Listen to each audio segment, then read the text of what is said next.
Welcome to the In Camera Podcast with Alvin Tedjo, the big city podcast about big city issues and big city solutions. It feels like everything is just way more expensive than it used to be. Home prices and rent keeps going up. Buying my kids clothing is expensive, and weekly grocery runs cost more while it feels like we're getting less. The economic numbers from the government puts out look good, but everything feels worse. We're in a generational cost of living crisis, and our cities and not-for-profits are at the front line of it. If you're around Mississauga City Hall at all, Meghan Nicholls won't be a stranger to you. She is the CEO of Food Banks Mississauga, the umbrella agency that supplies food to over 60 member agencies across Mississauga, like The Compass, Eden Food for Change, and Save a Food Bank, to name a few. Meghan comes to City Hall quite often to raise awareness and support for Food Banks Mississauga. And she told us last year that 1 in 13 neighbors used a food bank. That's 56,000 people in Mississauga alone. And each year she comes with the same message, but with updated numbers. More of our neighbors need help, more funds are needed, but less is available. In our conversation with Meghan, we talk a lot about food insecurity. But we also talk about how we can take on the affordability crisis with things like a universal basic income, building more homes that people can afford. High food bank use is what we see at the end of a long line of policy failure. We must help Mississauga food banks feed all of our neighbors. We have to look deeper into what is causing life to be so unaffordable if we want to put Food Banks Mississauga and Meghan Nicholls out of business. If you have any questions or suggestions for the show, feel free to email me at alvin.tedjo@mississauga.ca. And now, my conversation with Meghan Nicholls. Thank you for everything that you've done. I mean, you've been doing this for 15 years. You've dedicated your professional career to this. What do you think are some of the conditions that have got us here? Like, why are we going in the wrong direction? What has caused the sudden increase over the last several years? I think it's been a very sharp increase in the last 5 years. Like, before the pandemic, it was about 1 in 37 people in Mississauga. Now it's 1 in 13. So that's a huge increase. But food bank use should be episodic. It should be short term, and it should be something that people really do in emergencies, because that's what food banks were made for, not the way that 56,000 Mississauga residents get their food every single month. I mean, that's just wild. You start thinking about how many households that is. Yeah. We know. We must all know someone who's using it based on the usage. Yeah, right? At 1 in 13, you absolutely do. Whether it's someone you know well, someone on your street, someone on the bus, someone from work, absolutely you know families that are using the food bank and are probably terribly, terribly ashamed about it. How many of those are kids? It's over 16,000 of the people using the food bank in Mississauga are children. So we've got 16,000 kids in Mississauga whose families only have food for them because they've come to get it for free because someone else was generous. But I think it's a couple of things. One, we have made food something that people don't have a right to. So in the Declaration of Human Rights, to which Canada, of course, signed on to, it says that people have a right, not that the government provides them food, but a right to live in conditions where they can access the food that they need.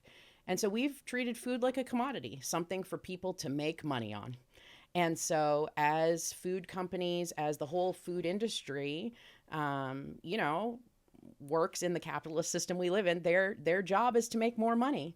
And we have not put legislation, conditions, frameworks in place that ensure that's balanced with our citizens' right to be able to afford and have the food that they need. And so now for people to have the food they need, they have to go to a charity to get it because we haven't put the environment in place where people can do it.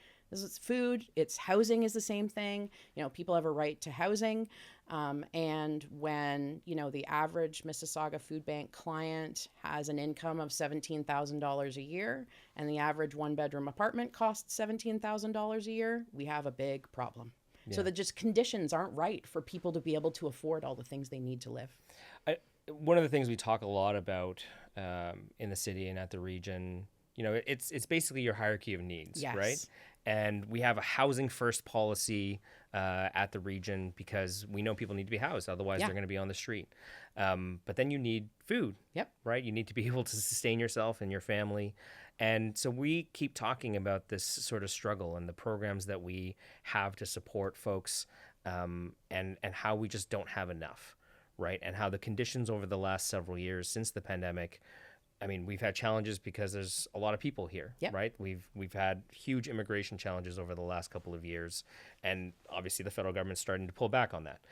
Now we're also seeing the result of that being that we have a huge shortage of housing. Mm-hmm. So not only is there not enough housing, there's not enough affordability in that housing, right? So we were taking, not we, but collectively, what's around is not enough to allow people who have low incomes to continue surviving. And they want to pay their rent because they don't want to be on the street, right? And they need to be close to their jobs, and they need to be close to their schools. And then so they let things slip, right? And they say, okay, well, I can't afford this. I can't afford to pay for my kids' food. So I need to use the food bank. I try to think about the conditions in which you hit that point where you said, they're ashamed. Where you realize that I can't do this as a parent, as a provider, and I need help. Like what that would take for someone to have to go to a food bank. And I think, I get questions from the public all the time, especially right now where there's this feeling like there's not enough. There's a lot of scarcity right now. There's not enough housing. There's even food banks are struggling, right? Like we're really struggling to keep up. And so there have been some food programs that have said, okay, we're not going to serve these different types of folks. And I think we get questions from the public because people want to make sure that it's really going to the folks who need it the most. And so people ask all the time, how do you make sure it's the right people using the food bank? And so we ask people to share with us their income and their expenses, but it's to help us for demographic and for advocacy purposes. There's no line that says, you have to be this poor to use the food bank. You have to be this rich, because we know exactly like you said. Like I think about what my husband and I would do before we would use it. You know what I mean? You think about you would have cleaned out your savings probably, you maxed out your credit cards. You've probably borrowed from friends and family. The thing we hear a lot is people selling their possessions, selling their collectibles, their, electronics, their this kind of stuff. And then people are like, well, I guess there's nothing left. I guess I got to go to the food bank. And so I think we have to get out of the thinking like who deserves to be there and already understand that, sure, there might be a few bad actors out there who want to try and scam a food bank, but for 99% of the people, they have already gone through the list of really challenging things before they're willing to go to the food bank. Yeah, I'm not super concerned about people who are using it. Me neither. Like they'll have their own moral issues to deal with that they're taking from a charity. Yep. But I don't want to discourage anybody who actually needs it. Exactly. Right. From saying we don't want to have more barriers that says to people like another reason to feel ashamed. Like what if I get there and they say I'm not poor enough and it's for somebody else? That's not going to happen. Yeah.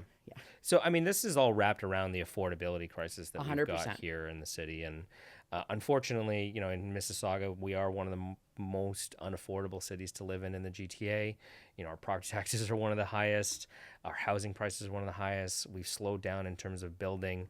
There's a lot of changes that we're trying to get in. But what are some of the things that you would see as being very beneficial to helping start alleviate these issues? Well, ultimately, it's not a food problem. This is something, people often come to us with solutions that are kind of food-based solutions. It's really an income-based solution.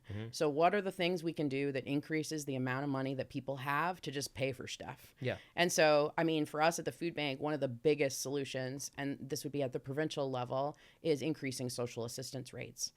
So if people are on Ontario Works, our welfare program in Ontario, or the Ontario Disability Support Program, the rates for those programs are so low that people get legislated into poverty. And so in Canada, on average, half of all food bank users are provincial social assistance program recipients. And so, we are really doing a disservice to those folks when they come to get help and they're like, here's your amount for this month. And it's so low, here's a referral to the food bank. We are failing. Yeah. And I know a number of those things haven't changed. They have not changed. The rate for Ontario Works has been the same since 2018. I don't know if you guys noticed, things cost a little more now than they did in 2018. $8 for butter? Come on now.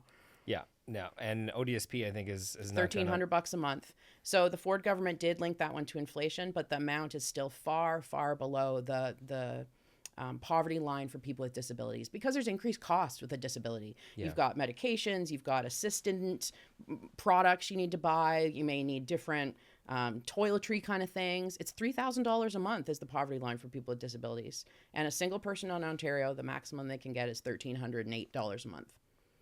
It's less than half. Yeah. You can't live on that.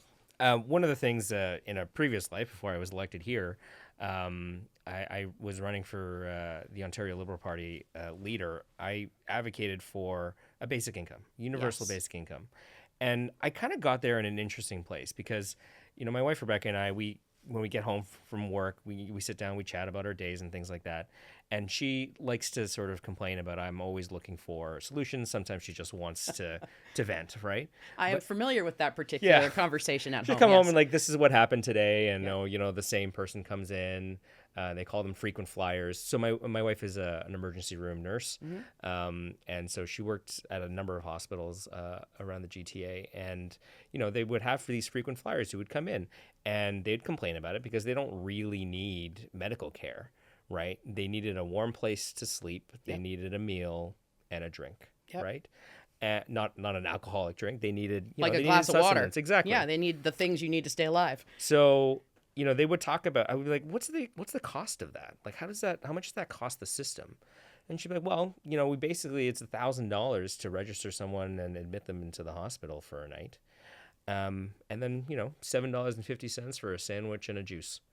Right? Like, what did they really need? They needed the sandwich and the juice, and they needed some shelter. Yeah. So we kind of got into this conversation and well, how do we fix that? How do we work on supporting people? And I met a lot of different people while I was touring the province, running for leader.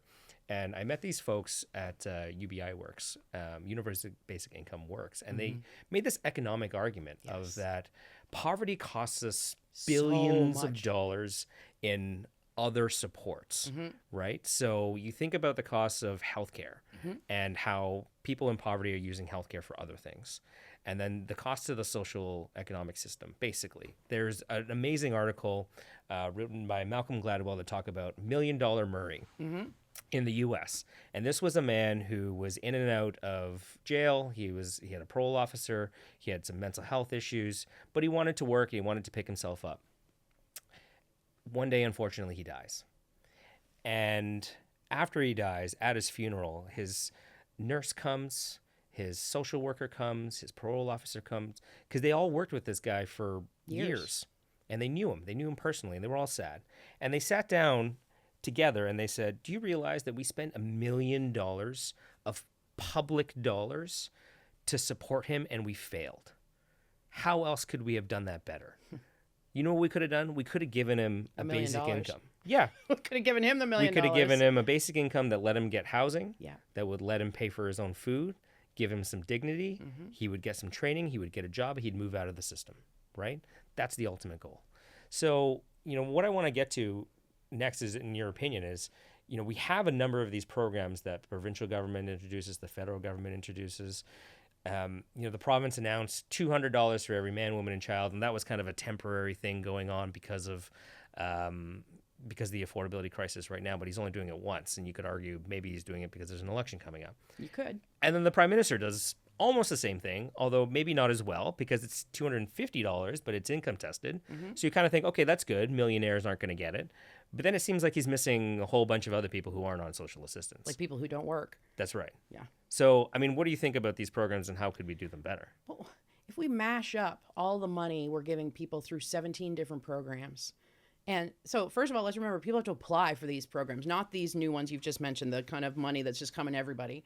But many of our assistance programs, people have to navigate a system. They have to convince a worker that they're eligible. And if you have mental health challenges, if you don't speak English very well, if you have any of those things, there is already a barrier to try and getting through all that. And if we combined all the value of those programs and administering those programs, you are 100% right. A universal income would more than cover people's basic needs. And we've seen it be so successful. And we always are talking about the Nordic countries, but like Finland's taken this housing first approach as well. Yeah. Instead of saying you got to get clean and sober first, you got to do this, that, and the other thing. Here's a house, here's an apartment, a modest place to live, and then people can get their life together from there when they're not worrying about where they're going to sleep tonight. Yeah. And so I think if we were willing to say, let's look at all these, and sure, let's take it from an economic standpoint, it would be cheaper to address poverty than to continue not addressing it. In Ontario alone, the most recent statistic we have is from 2019. Poverty costs Ontario $33 billion a year between justice, healthcare, education, lost taxes, all these things. So why not address it? Yeah. And so I think it comes back to, it's because of how we see people like $1 Million Murray. It's because of how our society has placed folks in a position of somehow they've done something wrong to land where they are. And so we almost feel like they should have to go and apply and prove that they're poor enough and prove that they need it. These are humans. And in so many cases, it's been one emergency, two emergencies, or a third emergency that's just pushed people over the edge into homelessness, food bank use, whatever it is. Well, and I think we saw that during the pandemic, right? People were stretched. Yes. And they most people don't realize how close they are to poverty. Oh, yeah. Right? It's 1-2 paychecks. Uh-huh. Right? And you're thinking, oh, don't people have savings? Nope. No. They don't. Life is hard. Yep. Right? And are we here to punish them? Nope. We want to make them jump through all these hoops exactly to get by, let alone the fact that, something like a basic income or more improved social supports will actually benefit the society as a whole, right? Like we're driving the economy forward with some of these things. What's really interesting about, and maybe this is the last thing I'll say about UBI, is that it was actually Milton Friedman in the U.S. Who in the Reagan government said we should do this because this would actually be better in terms of public dollar use, but also it would benefit the economy better, right? Because we're actually giving people an opportunity to settle. Once you have those hierarchy of needs, right, then you can focus on how to better yourself. You can focus on work. You can focus on what you want to do in life. And when we were doing the pilot here in Ontario, we were talking to people who said, I used to have 3-4 part-time jobs. Now I have one really good part-time job and I'm going back to school and I'm going to start my own business. Or people who said, I remember people reading like, I got my teeth fixed after not being able to eat hard food for 10 years. Right. Or I was able to celebrate my granddaughter's birthday properly for the first time. Or, when that pilot got canceled, we were devastated because in the communities of Peterborough, Hamilton, like the communities where the pilots were taking place, the stories, not just from the food banks, but from the people who weren't using the food bank anymore because they didn't have to, were so encouraging. And, when the current government came in and canceled that pilot, I remember meeting with MPPs and them saying to me, they're like, well, we're never going to implement the results of it anyway, so why do the pilot? And I was like, oh, why? Please, just look at the results. But the concept was, we don't believe in this kind of thing. And it's like, well, just look at the math. Yeah. The math makes sense. And it's not a left-right thing either, right? We've had advocates on both sides saying this is a good idea and this is a better use of tax dollars, and it actually drives the economy forward. I also don't think we need any more pilots, right? There was a pilot in Manitoba, right? In Mincombe, they ran it for 4 years, and then they buried the results. The amazing thing out of that pilot was that crime went down. I know. Healthcare hospital room visits went down, and education test scores went up. I don't think it's just happenstance that we have dramatic crime increase in Peel right now at the same time as we have 56,000 people using the food bank in Mississauga. Yeah. Like if you're desperate, you're desperate. And sometimes people are desperate enough to do criminal things. And so, from our standpoint at the food bank, more investment into social services, into improving people's lives, is what we would prefer over increased investment in militarization of our police, because people don't need to be, they're not protected by more police. They're protected by being able to provide for themselves. Yeah, one of the things I was talking about during the budget deliberations on the police budget is, how much of this support, how much of what we're spending is for downstream effects of whatever is happening in the community, right? Yeah, we need a safe community. We need to invest in police. We need to make sure we're arresting criminals. Of course. And that's kind of what the police budget is focused on. And my questions in that session was, what are we doing upstream? What are we doing to prevent people from getting in these circumstances? How are we addressing at-risk youth? How are we making sure that we've got the right programs that does the outreach, that make sure that people are on the right track? If we could spend the same amount of that we're spending on sort of the downstream effects and enforcing crime on prevention, Wouldn't that be amazing? that would be incredible. So what else would you like to see in sort of that vein? If we had, a magic wand, what else could we do right now? Well, I think anything that's investing in, people's job readiness, equipping them to be able to participate in the economy, to get jobs, reducing barriers that have been caused by racism and historical underfunding, I think is part of it. I've been super excited that Mississauga has been getting more progressive on our implementation of housing ideas. Like, we got to get creative about housing and figure out ways to have people have affordable places to live in all the different ways that people can afford to do that. And I think we have to think about workers too. Like, what are the things in place that even when someone has a job, they're not going to need the food bank. They're not going to need to turn to crime or to other things to meet their needs. I think people right now, minimum wage in Peel, so that it's living wage week here in Ontario. The living wage here in Peel, I think, is $26 an hour now, but the minimum wage is still $17. So people are already $9 an hour short, even if they're working. And so these are the kind of wraparound things that improve people's abilities to just take care of the stuff you got to take care of in your life, Meghan, I want to get a little bit personal here. Okay. I want to know your story a bit more about how you got here, right? What were you doing 15 years ago? And you're like, you know what? I want to go work for the food bank. Yeah. So I've worked for nonprofits actually my whole career. My dad just retired as a charity CEO after working in nonprofits for the last 30 odd years. My mom was a pastor when I was growing up. A big part of what she did was taking Canadian folks to Southern Africa to learn about the AIDS crisis. And so I have grown up in a family that has been about serving others. And so when I was in high school, you do those aptitude tests, like, what should you do? It was like marketing or teacher. And so I was like, well, I don't want to be a teacher. So, I kind of went down the road so I went to university for, I was planning to do international studies. I wanted to go like work for the Red Cross overseas, relief worker kind of thing. And then I kind of discovered the world of fundraising. And I was like, oh, this takes me back to the aptitude marketing thing combined with my interest in making an impact for people's lives in other places. And so I was like, I'm going to get through university as fast as I can so I can get out there and work in the nonprofit world. And because my family had been in that space for a long time, I was able to meet some folks nice. I took my first job at Food for the Hungry. I was the Ontario rep. And so I've worked for a variety of charities over the year. And I was looking for a new challenge back in 2009. My parents lived in Mississauga. I lived in Toronto at that point, and I was like, oh, I didn't know there was a food bank in Mississauga. And then to find out you don't think you need one. Yeah, I didn't know there was a food bank, let alone a food bank that leads like a network of other things. I had no idea. And so I was just looking for a fundraising job. I had no idea that 15 years later, so I led our fundraising team at the food bank for 8 years. I've been the CEO since 2018 now. And I didn't realize that kind of food security and anti-poverty work was going to become as much a part of my life over these years. Like, I live here in Mississauga. I live in Ward 10. And it pains me that when I started working here, and between then and now, more of my neighbors are struggling than they were then. And like those first weeks of the pandemic, when people who'd never needed or thought of needing a food bank before came through our doors. I remember there's this lady, factory worker.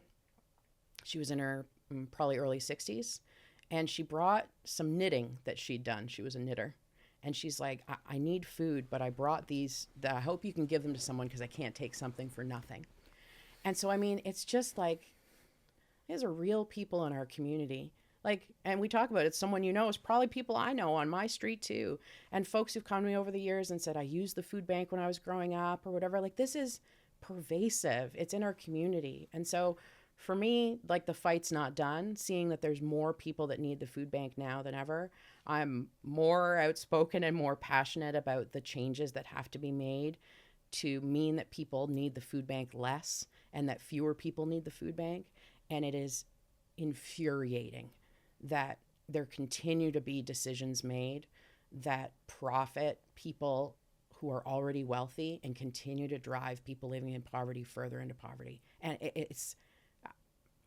we can't give up this work.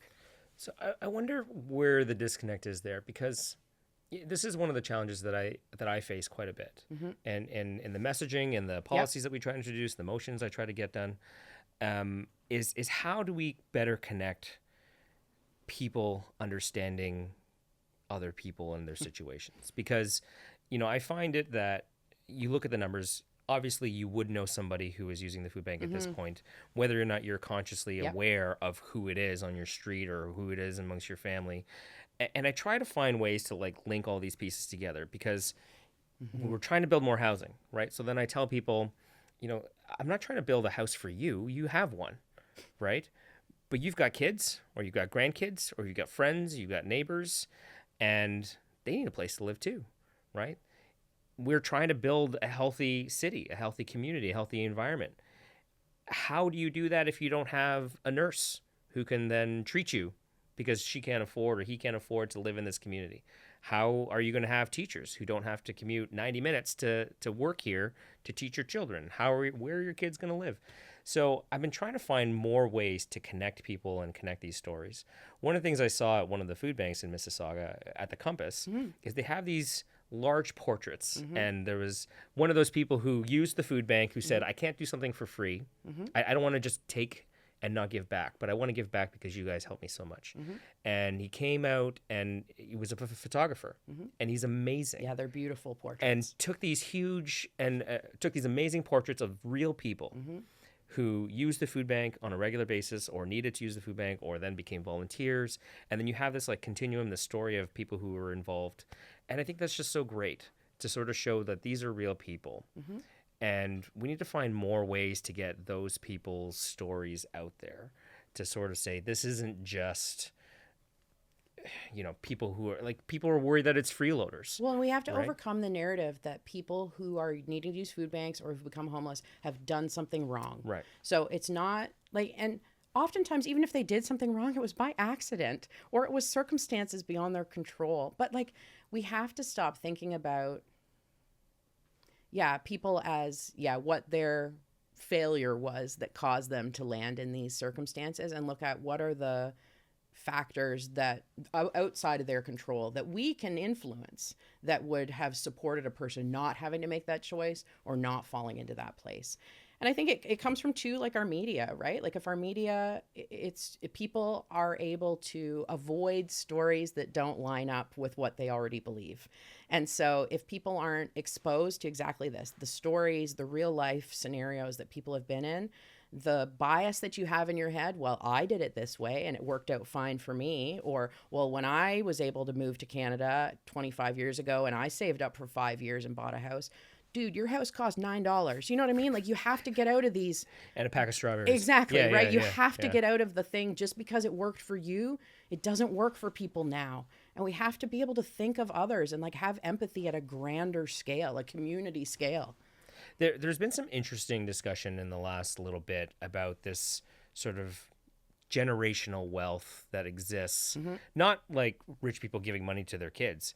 I mean people born in a certain generation having significantly more wealth than every generation past them, right? And how, boomers, I don't mean that in a derogatory term, I mean as generation. A demographic, boomers, when they came into of age, when they were able to buy homes, the type of job security they had, I'm not saying they didn't work hard, absolutely they did. Oh, yeah. But their conditions are drastically different than the conditions of people right now. Well, it's even, you look at what our parents' salaries were compared to the cost of a house. Sometimes it was 8 times your annual salary, and now it's more 20 times your annual salary. And so even stuff like that, it's just not the same. And then we get to, and maybe this is a troublesome line of conversation, but back in the day, you had 7 people paying into retirees' pensions, benefits, old age security, things like that. Now you're at 3.5, and it's going down. Right? Yet we keep adding more benefits to people who are in that generation, right? And sort of not acknowledging the fact that housing is so much more expensive and what are we doing to support people who need housing? Well, I mean, there's so many seniors discounts on things, you know what I mean? And you hear lots of jokes, people someone offered me the senior special and I don't need it yet. We can go down that road, but there's so many seniors deals A lot of people 65 to 75 years old are super wealthy. They're sitting on a house they paid $100 for and it's now worth $1 million. And we're like, here, have your Denny's breakfast for cheaper too. Like it's just, if we look at, it's all these structures though societally. We have this thought, oh, seniors struggle financially. Not anymore, they don't. So, because we put things in place over the years, we put the old age income guarantee in to avoid that. Yeah. And so we have to look at, why do we have those things that are working for people now? And often it's some kind of benefit that's been received, right? We made a decision, we didn't want old people to be struggling financially. Well, now they're not. So we can do the same thing for other segments in society if we can choose to have empathy for those folks too. There is an interesting idea around how we get more people involved civically, right? Do we need some sort of Peace Corps or, gap year to have people more engaged? And you see older people who have time now when they're retired to start volunteering and do more things. And that's a good thing. But I think if we can find more ways to get them involved in understanding some of the challenges that people with food insecurity have, the more that we can sort of spread that message out. And so when we do events like the walk for the food banks, or we hosted one. We had a pasta dinner a little while ago with Chef Massimo Capra, and just in like 5-6 weeks we sold 180 tickets worth of people coming down and hearing what was going on. And you were great to come by and sort of give a little talk. A lot of people came up to me afterwards and saying, I didn't know that.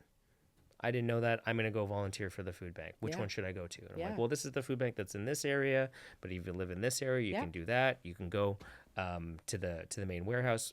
Can you talk a little bit more about some of those opportunities and how important it is that we have volunteers in the system? Well, I mean, the food bank, for instance, we have about 1,500 active volunteers a year.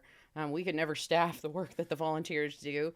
So volunteers, are critical to our communities. And one of my concerns has been, as people have to work later, for instance, people aren't retiring at 65 as readily as they used to. As people, we've talked about people having multiple part-time jobs, a side hustle, all of this just to try and afford their life. It does limit the number and amount of time that people have for volunteering. So that is one of my concerns.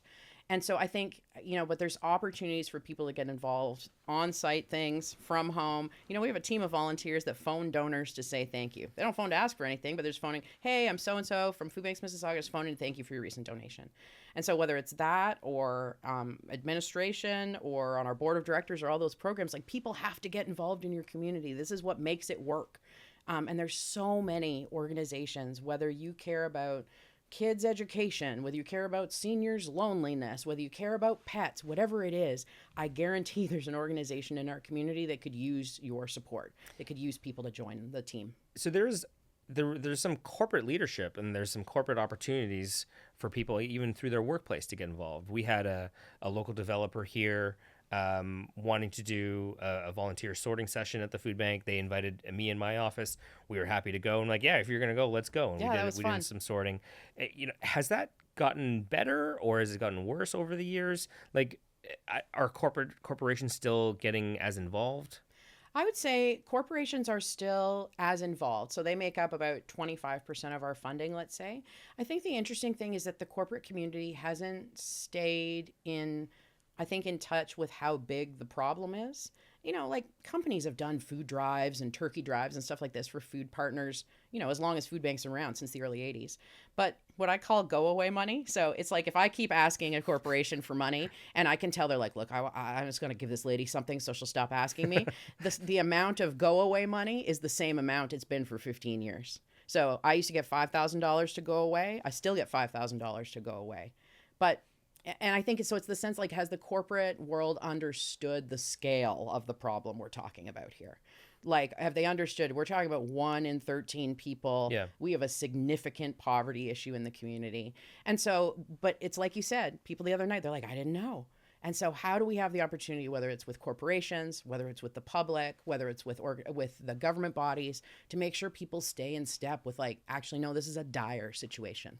So, food drives are interesting because, people go out, they go to the grocery store, they buy food, they bring it, put it in a bag, they give it to you. Please stop doing that. I know. So this is what I wanted to get to was, you have the ability as Mississauga Food Banks to buy food on bulk I'm assuming you're working with corporations, with like Loblaws or whoever it is, to get so much more value out of that dollar that you're getting, which is why a financial donation is significantly better. You're basically getting a meal $1.